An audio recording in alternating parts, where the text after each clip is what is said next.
I believed I was solitary. With Thomas gone on an early work trip, the house settled into a profound silence, amplifying the whispers of one's own thoughts. I glided to the bathroom in my robe, yearning for the warm embrace of a shower to dispel the loneliness that had settled in like a thick fog. Steam wafted gently from the edges of the shower door. I was brushing my hair, humming a familiar melody, when I suddenly heard it, a gentle rap. It wasn't the doorbell, not the entrance that faces the street, the door to the bathroom. Then came a voice, subdued. Exercise caution. It is I, Liam. My heart leaped. Liam always refrained from knocking on the bathroom door. Ever since he took up residence, there has been a notable absence. He maintained a courteous demeanor, yet remained aloof. Silence. At this moment he found himself here, extending a hand. In the most unforeseen moment. May I enter? I simply must retrieve something. With a moment of uncertainty, I stood there, a towel cocooning me, my skin still glistening from the remnants of the water. There was an undeniable quality to his voice that compelled me to speak. Very well. And in an instant the door swung wide, and with it something else unfurled. To the casual observer, my existence may appear tranquil.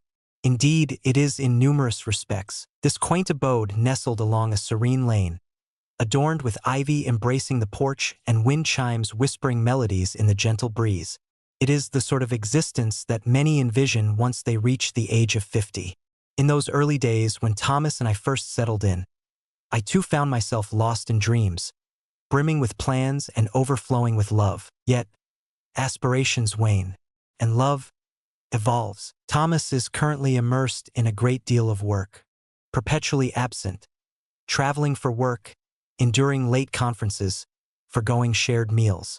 The absence of his voice leaves the house shrouded in an unsettling chill. He continues to call me sweetheart, and still plants a kiss on my cheek before stepping out the door. Yet, it has been years since he truly gazed upon me, as if anyone ever did. As the sun sets, I find solace in the pages of a book, accompanied by a solitary cup of tea. At times, I find myself voicing thoughts aloud, seeking the comfort of a sound echoing in the space around me. I wouldn't say I'm unhappy, simply serene, excessively silent, a fragment of my being, hidden beneath the many layers, longs for the warmth of connection, for dialogue, for the kind of gaze that perceives you as more than merely the one who maintains the linens and stocks the refrigerator. Yet I concealed that fragment of my being. Or, at the very least, I made an attempt. Liam had not always been this engaged. When Thomas and I exchanged vows, Liam remained silent, aloof, polite yet distant. We inhabited the same space with a certain civility, akin to two acquaintances occasionally crossing paths under one roof. Yet recently a change has occurred. It began as a mere whisper. He started inquiring whether I required assistance with my groceries, repairing the cabinet door unprompted, scattering small messages across the kitchen counter. I brewed you some tea, or this book caught my eye for you. Then the inquiries emerged, gentle ones. Is there ever a sense of solitude in this place? What's your secret to maintaining such a serene demeanor? They were anything but casual. Not from that individual. There was a sense of purpose behind their actions. And then, there were the fleeting glances, concise yet enduring. There was a particular glimmer in his eyes whenever my laughter filled the air. A moment suspended, as our fingers grazed each other. A quietude enveloped him, as if he were poised for an unspoken moment that eluded our grasp. I repeatedly reassured myself that it was insignificant. Only kindness. We are simply deepening our bonds as a family. Yet, there's an unmistakable change in the atmosphere, almost as if the very air transforms when he enters the space. More inviting, weightier, imbued with an unarticulated weight. And I observe it. I observe him. That morning, the house lay enveloped in a serene silence. Thomas had departed for his journey the previous night, and I found solace in the tranquility. My coffee lingering at half-finished, my hair still damp, steam swirling gracefully against the bathroom mirror. As I hummed an old tune, perhaps a forgotten melody, a sudden knock interrupted the moment. Quiet, simply tender, uncertain. It's me, Liam's voice echoed softly from the other side of the door. I must retrieve something in a moment. I stood still, caught in a moment of sheer disbelief. The fabric of the towel adhered to my skin, and I felt my heartbeat accelerate. After a brief pause, I finally spoke. "All right, come in." He entered with deliberate slowness, his gaze cast downward. His hair was disheveled, sweatpants draped casually, as if he had just emerged from slumber. He extended his hand towards the medicine cabinet, murmuring a few words regarding pain relief. Yet he chose to stay. Instead, he gazed at me, not in a way that crossed boundaries, but with a depth that hinted at something more profound in his eyes. There exists a sense of uncertainty, in pursuit of discovery. "Do you ever get the sense that you're merely drifting through it all?" he inquired. "As if no one truly notices your presence?" His words resonated deeply within me. I clutched the towel closer around me, yet I remained still, was unable to. The room was enveloped in a silence that, while not awkward, carried a weight of its own. Authentic. He appeared adrift. In that moment, a realization washed over me. I was no longer alone. I drifted through the house for the remainder of the day, a spectral presence, folding laundry that eluded my concentration, wiping down counters that bore no trace of dirt. In every direction I looked, he was there. The towel rack he extended his hand toward, the mirror that had become obscured with fog behind us. The gaze in his eyes lingered in my mind, a haunting echo I couldn't shake off. The gentle embrace, the inquiry. I was aware that shame should have washed over me, and I indeed did. Yet, beneath that veil of shame lay another truth, one that ran far deeper. A glimmer of warmth I had not experienced in ages. It frightened me how deeply I craved to experience it once more. "He's your husband's son," I murmured to myself repeatedly. Yet, the flutter in my chest persisted each time his voice echoed in my mind. I found myself at a standstill, having accomplished nothing at all. Not quite. Yet my thoughts, my emotions, had ventured into realms I never imagined they would. As darkness enveloped the world outside, I found myself attempting to surrender to the embrace of sleep. Yet the bed seemed excessively vast, uncomfortably frigid. My body lay motionless, yet my heart throbbed with life, pulsing, yearning, recalling. And what lies beneath it all? Anticipation. The waning light outside draped the living room in a tapestry of elongated shadows. As I meticulously organized the books on the shelf, Liam materialized silently in the doorway. He remained silent initially, merely standing there, observing me, as if he were summoning the bravery to say something. "I've been reflecting on that morning," he said, "and regarding you, exceeding what is necessary." My hands hovered in the stillness of the moment. He advanced with measured intent, not hurried, yet each movement bears a gravity, as though every step holds within it a multitude of unspoken thoughts. "I understand this might sound insane," he murmured, "but when I gaze upon you, I don't perceive a stepmother.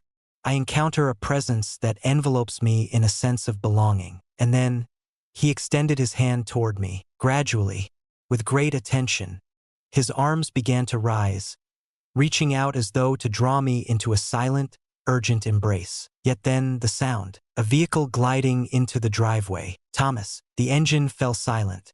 The sound of a car door echoed as it slammed shut. Liam stood still, mere inches away from me. In a shared moment of disbelief, we both shifted our gaze toward the door, enveloped in a profound silence. Then, silently, he retreated, his eyes wide and breath shallow. And just like that, he vanished into thin air. I remained in that moment, arms gently raised, my heart pounding like a drum within my chest. What nearly transpired was genuine. That evening, slumber eluded me. I reclined in silence, my gaze fixed upon the ceiling, the soft ticking of the clock resonating in the stillness, each second elongating into what felt like an endless expanse of time. Every glance, every word, every breath we shared in that bathroom echoed in my mind, a vivid replay of our intimate moments. The manner in which Liam extended his hand, the way he retreated as Thomas's car arrived. It was an event that should have remained in the realm of the impossible, But alas, it unfolded before our very eyes. It resonated with an intensity that was impossible to dismiss. Once more, the house lay in silence, yet within me, a tempest raged. I instinctively glanced at my phone. A message illuminated the screen. I apologize if my actions caused you any discomfort. I never intended to. Liam. I gazed at it for what felt like an eternity. I crafted a response, only to erase it. Then I typed once more, only to erase it again. Instead, I silenced the phone and held it close to my heart, as though that could quell the deepening ache within me. It was not solely him. I was the one, the sensation of being alive once more. The way his voice lingered in my mind, warm and inviting, and the kindness that sparkled in his eyes was unforgettable. A fragment of my being had unfurled, and I found myself at a loss for how to seal it once more. The following morning enveloped me in a thick haze, as if I were traversing through a dense fog. I imagined Liam would steer clear of me, perhaps slip away early, perhaps act as if none of it had ever transpired. Yet, as I entered the kitchen, there he stood, standing barefoot, with hair still damp from the shower. I reach for the coffee pot as if nothing has shifted in the world around me. Yet everything had. He raised his gaze. For a fleeting moment, we remained still, the soft, steady hum of the refrigerator the sole sound enveloping the room. Yet our gazes, they conveyed all that remained unspoken. Silence enveloped him. I did not either. Yet the distance that separated us seemed to pulse with life, drawing us nearer, more intimately entwined. The rhythm of my heart thudded in my chest, a sound that eclipsed all else within the confines of the room. And then, in a gentle murmur, I confessed, I can't bear solitude any longer. It was not my intention to voice it, yet it was the undeniable truth. I advanced in his direction, just a single step, then yet another. As he spread his arms wide, I surrendered to their embrace, not without careful consideration, however entirely. Thomas returned home late that evening, a tune escaping his lips as he placed his keys in the bowl by the door, blissfully oblivious to the fact that the woman who greeted him with a kiss on the cheek had undergone a subtle transformation. The three of us gathered for dinner. He engaged in conversation about his job, sharing details about a colleague's birthday celebration. Liam remained largely silent, offering polite nods in response. Yet beneath the surface, the quiet that lingered between us was not filled with discomfort. It was electric, weighty, significant. In the quiet of the evening, I found myself at the sink, rinsing the dishes, while Thomas immersed himself in a book in the living room. Liam glided past me, ascending the staircase with a quiet grace, merely a momentary touch of his fingers grazing against my own. It was merely a trifle, and yet it encompassed all that mattered. This was not an error we could simply overlook. It was not a fleeting moment of indiscretion. A subtle change had occurred, something genuine, and that filled me with a deeper fear than anything else could. Thomas placed his trust in me. He regarded me as if the world around us remained untouched by time. That once comforting blind trust now constricts me like a noose. That night, I lay in bed, wide awake, my gaze fixed on the ceiling, burdened by the presence of two hearts, one that had devoted itself to me through the years, and another that had rekindled the spark of life within me. And the question resonated with an intensity unmatched. What am I meant to do now? The following morning, the house lay in silence. Thomas departed at dawn for a meeting. In the quiet of the kitchen, clad in my robe, I found myself stirring a spoon through my coffee, yet the cup remained untouched. My mind had remained tranquil, yet beneath that calm exterior, a tempest brewed. Underneath lies turmoil. Just as I was about to take my seat, my eyes fell upon a small, leather-bound notebook resting on the kitchen table.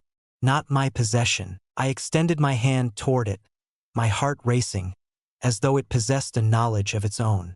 Liam's handwriting flowed gracefully across the inside cover. I have observed you well before that dawn, and now I find myself unable to erase the image of you from my mind. Only a single line, and that concludes it. Yet it was sufficient to send the room into a dizzying whirl. I held the book close to my heart, eyes shut, breath barely escaping my lips. My heart was caught in a tumultuous dance, unsure whether to shatter into pieces or to thrum with an even greater intensity. I refrained from calling him. I did not pursue him. I found myself seated, notebook clutched tightly, as the resonance of all we had been, and all that remained out of reach, enveloped the space around me. Perhaps that was the truest moment of all. Have you ever experienced the sensation of being truly noticed by someone you never intended to develop feelings for? If the story made your heart skip a beat, don't forget to like, comment, and subscribe. There's more to come.